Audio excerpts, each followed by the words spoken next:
Sri Lanka is preparing to welcome a ship. Not just any ship, it's a Chinese research vessel. It's called Shi-Yan-6. It is expected to arrive at the Colombo port in October. Now, officially, Sri Lanka has not said anything. Their Navy says, we are unaware. But reports say permission will be granted soon. And it won't be surprising because this won't be the first Chinese vessel in Sri Lanka, the first such Chinese vessel. One of them arrived last week. A warship with surveillance capabilities. It's around 129 meters long. It is manned by 138 sailors. This warship arrived in Sri Lanka on Friday. It stayed overnight and left on Saturday. That was not the original plan, though. The warship was set to arrive much earlier. It was delayed because of India's concerns. India raised some concerns. Reports say Sri Lanka briefed Indian officials on this warship. Only then was permission granted. The government of India did not confirm this report, but it did say that all developments were being monitored. Listen in. I've seen reports of a Chinese ship there. I'm not sure whether it is a warship or not.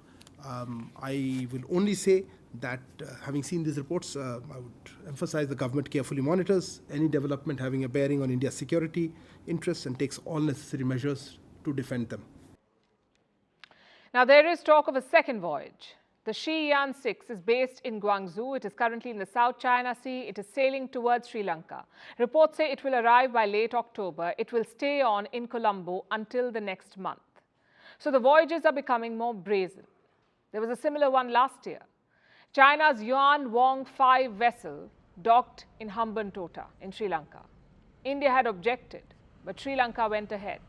The second voyage came almost a year later in August 2023, but the third one is slated for October, so the gap between them is shrinking.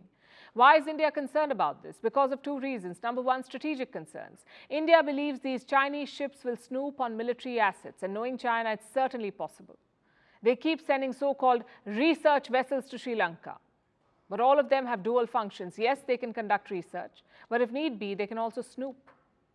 Reason number two is influence. Sri Lanka was part of India's sphere of influence. Now you have Chinese warships docking there. Clearly, it's an affront. Sri Lanka's president, Ranil Wickremesinghe, visited India last month. He promised that such things would not happen.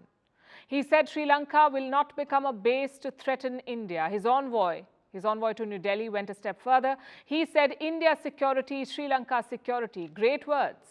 But days later, Chinese spy ships are heading to Colombo. What do we make of this? Sri Lanka is clearly saying one thing but doing another. And frankly, it was predictable. China owns around 20% of Sri Lanka's external debt. More Chinese firms are entering their market. The latest one is Sinopec. It's a Chinese oil company. It will start Lankan operations next month. My point is very simple here. Sri Lanka may want to distance themselves from China, but they're in no position to do so. The loans give China considerable influence over Sri Lanka. The question now is, how far will Beijing push Colombo? Just look at what happened last week. Sri Lanka decided to join the RCEP.